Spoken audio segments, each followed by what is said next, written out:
everyone. If you were like me, you were obsessed with this in college. For a whole lot of years, you could tell that she was expecting. It's Liz Callaway. Hi.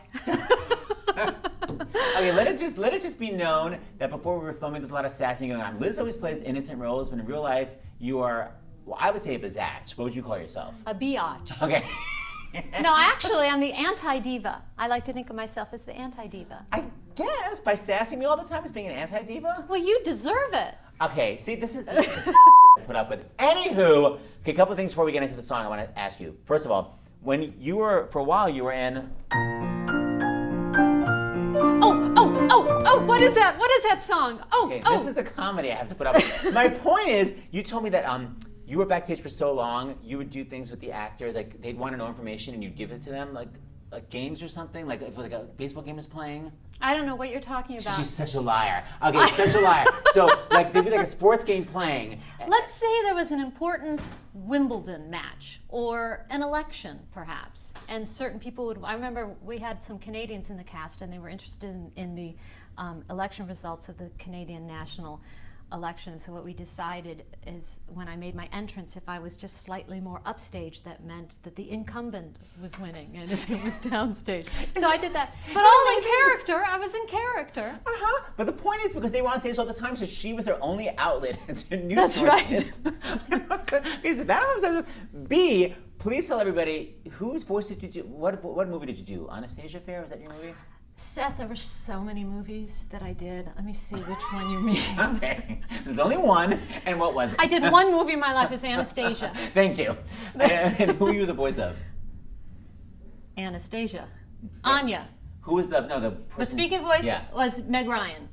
Okay, I did the singing voice of Meg Ryan. Now Liz told me that when she met Meg Ryan, it didn't go so well. Can you please elaborate? You didn't tell me you were going to ask You told me not to ask you what I was going to ask you. You said, she goes, don't tell me what you're going to ask. Now you have to reveal it.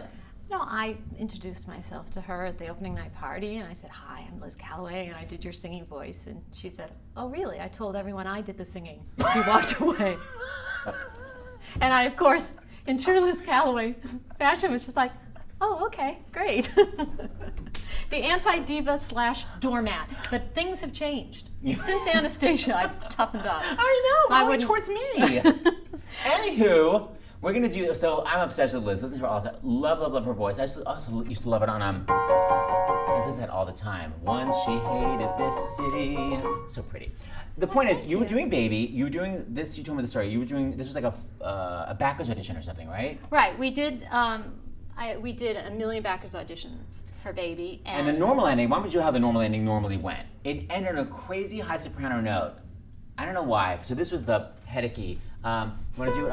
And thus it is. Okay, I'll try. Do you know I have not attempted to sing this as originally written since we did it in workshop. So this was a few years ago. So this will be really pretty.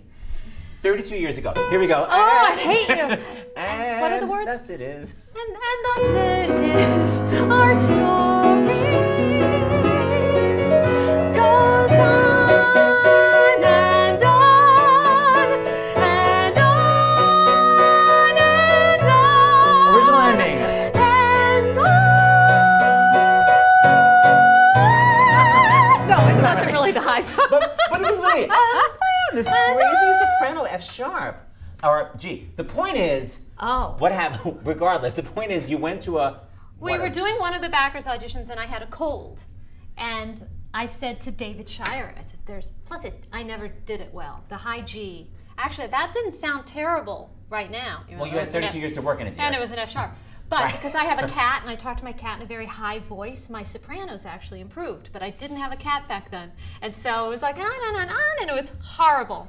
It's just bird. I thought you were saying, we'll cut that. No, I'm saying we'll edit that. And so anyway, I said, there's no way I can do that. I said, let me come up with something else and I'll attempt to do something else. And so I did what is now known as the ending of the song.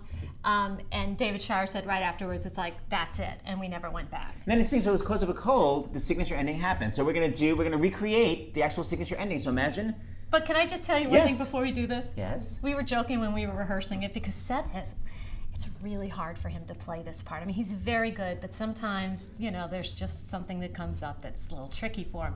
But so when we were rehearsing, when he was rehearsing this, I did a different ending. I really did on Broadway one time. I was really sick. And I went, No. And thus is our story goes on and on and on. So boring. And on. And then, keep going. And then if I took a really, really long time, and on. So I got that.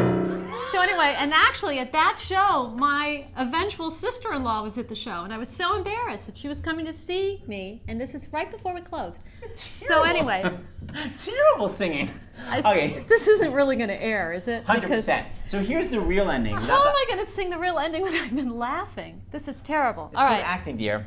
All right. End of Act 1, she feels her baby kick for the first time, full, center stage, full orchestra, old school with the full orchestra. And actually, this is right after the instrumental, so this is when she feels her baby kick for the second time.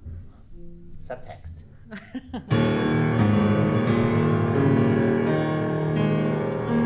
And all these things I feel and more, my mother's mother felt, and hers before, a chain of life begun upon the shore of some primordial sea, has stretched through time to reach to me.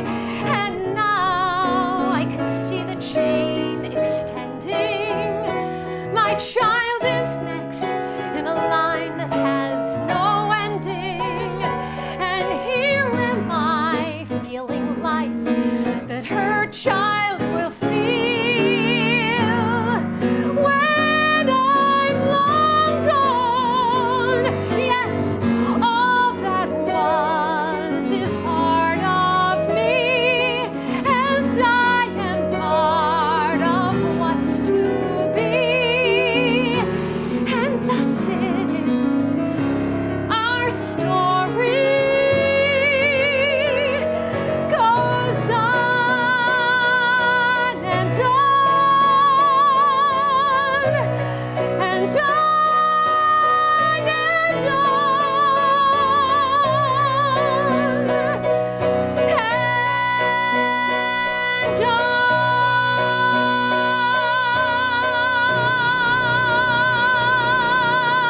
on. She still got it. You played to the balcony at the end. And now I'm hyperventilating. So where's the oxygen? Where's your cat? I gotta go. Where's my cat?